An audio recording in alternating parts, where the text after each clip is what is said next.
Hey all, welcome back to the Car Secrets channel. Today we're going to talk about this interesting technical service bulletin that addresses an oil leak from the 3.5 liter engines found on the 2016 to 2018 RX350. So this is the service bulletin right here. This is the models and the years that are covered by it.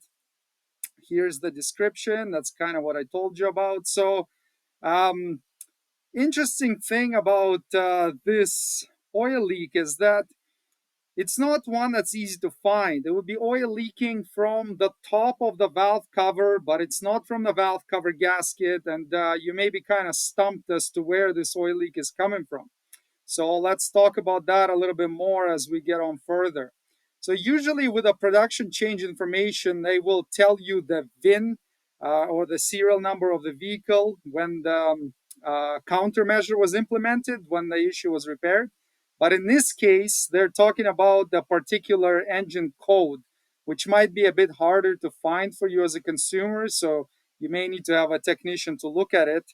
But they're saying that this was the engine serial number at which they've implemented the repair. And then all the ones after that are going to be fixed. So if you have M, 362,000, whatever, then that's the one that's been updated. If it's numerically lower than this, then it may fall under that, under the TSB. So because it's a service bulletin and not a recall, unfortunately, Toyota or Lexus is not gonna cover this for you for free. They'll only do it if it's under warranty. And the warranty on this particular one is 72 months, which is 6 years or 70,000 miles from the in-service date. As you can see, the repair is to remove and replace the camshaft housing on the affected side. And the labor is 18.3 hours, and that's warranty time. So it may actually take longer than that. Now, this is a pretty massive job.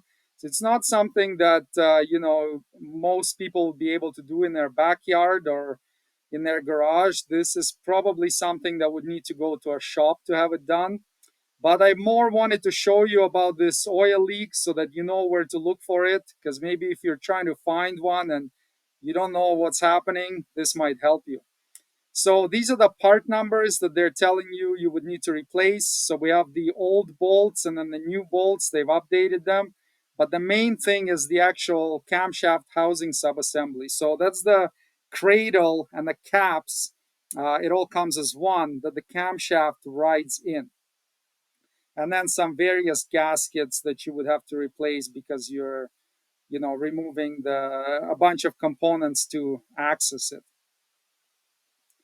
So let's take a look here. So confirm that condition exists. So here they're showing you where these camshaft sensors are located to remove the bolts and to take a look inside and see if the leak's coming from there. So you have two sensors on each bank. You're gonna have one on the or two on the left bank and two on the right bank. So there'd be four sensors total. And here they're showing removing the bolt and looking inside there, and that's where the oil leak is coming from. So what's actually causing this leak? Well, it looks like this is part of the caps. So this is the picture with the valve cover off. And these are the caps that hold the camshaft down, that the camshaft rotates in.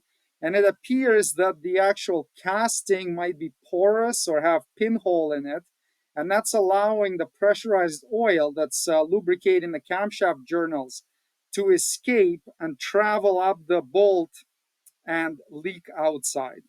So looks like definitely a bit of an issue. Now, if you are actually trying to fix this on your vehicle and you don't want to spend many hours and thousands of dollars on trying to fix it, the first thing I would do is maybe take the bolts out, clean them real good, clean all the oil out of that the thread area where the oil is, blow it out with compressed air, clean it with solvent and dry it really well, and then apply some sealant onto the bolt threads and tighten them down and see if that fixes the issue. That's kind of the first thing I would do rather than changing the camshaft housings and the caps and spending several days on doing this. So there you go. If you have odd oil leak that you can't seem to find where it's coming from the top of the engine, hopefully this video helps you diagnose it. And if it does help, make sure to subscribe to the channel, and I'll see you on the next episode. Thanks for watching.